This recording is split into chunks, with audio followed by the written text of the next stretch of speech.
It's easy to make fun of people trying to predict the future, but in fact, all of us do it all the time.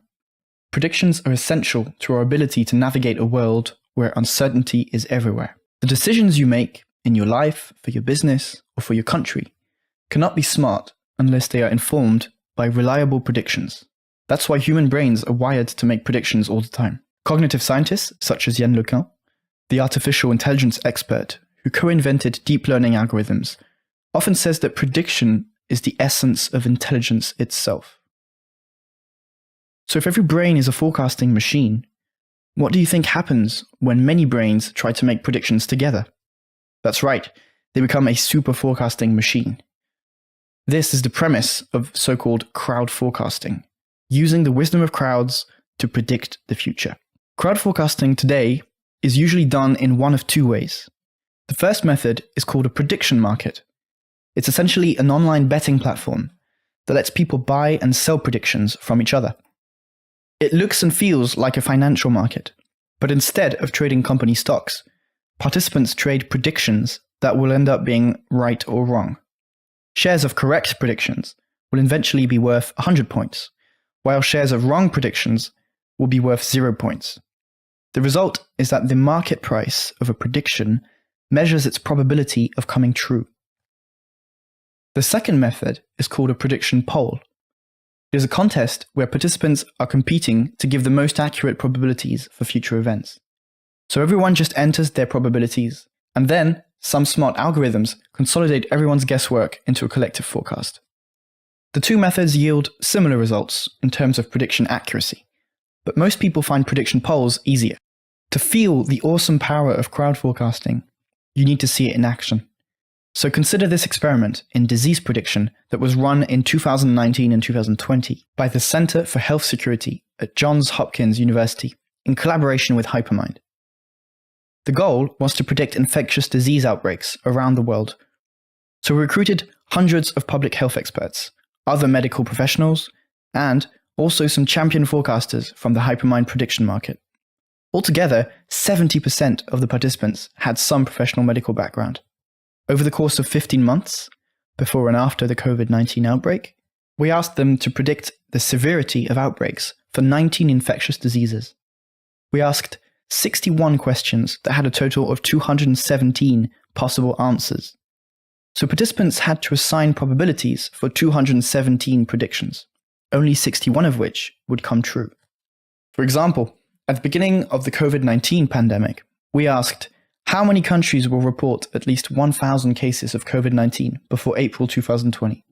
And there were 4 possible answers: less than 15, 16 to 30, 31 to 45, or more than 45. We then measured the average prediction error of each forecaster over all the questions. And this is what it looks like.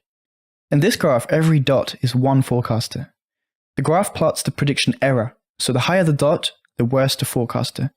These guys are the least accurate, while these guys are the most accurate. You can see that most people tend to cluster around this level of performance, which is the level of blind chance. That's the same error rate that a monkey would achieve by throwing darts at the answers. Except these people are not monkeys. They are, for the most part, medical professionals.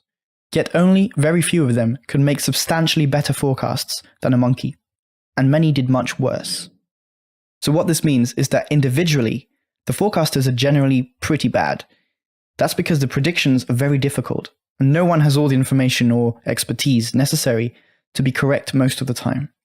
However, if you simply average the forecasts from everyone, this crowd forecast is substantially better than most individuals. In fact, only 6 individuals managed to beat the crowd. So the basic collective forecast beat 99% of all individuals. Furthermore, when you enhance the crowd aggregation with a few simple statistical transformations, it outperforms all individuals. The crowd is a better forecaster than the best forecaster in the crowd.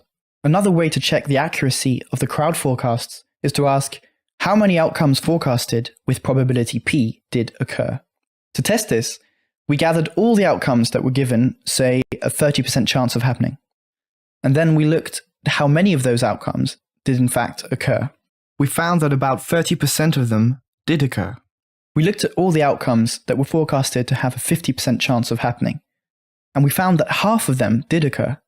We looked at all the outcomes given an 80% chance of happening, and found that 80% did happen. There was an almost perfect alignment between the predictions and reality at every level of probability. The same amazing pattern has been found in various domains where crowd forecasting has been used. For example, when Google asked 1,500 employees to forecast business-relevant outcomes, like new product launches or sales forecasts. Or when Hypermind analyzed 500,000 bets made in its prediction market on 400 geopolitical and economic questions over 5 years. What this means is not that crowd forecasts can tell you with certainty what will or won't happen in the future. Only divine beings could do that, perhaps, but it reveals the incredible ability of collective intelligence to discern the true chances that something will or won't happen. It's not quite divine, but it's powerful nonetheless. So if predictions are indeed essential to our ability to navigate a world where uncertainty is everywhere, crowd forecasting is a key resource to help make large organizations, businesses, and governments as smart as they can be.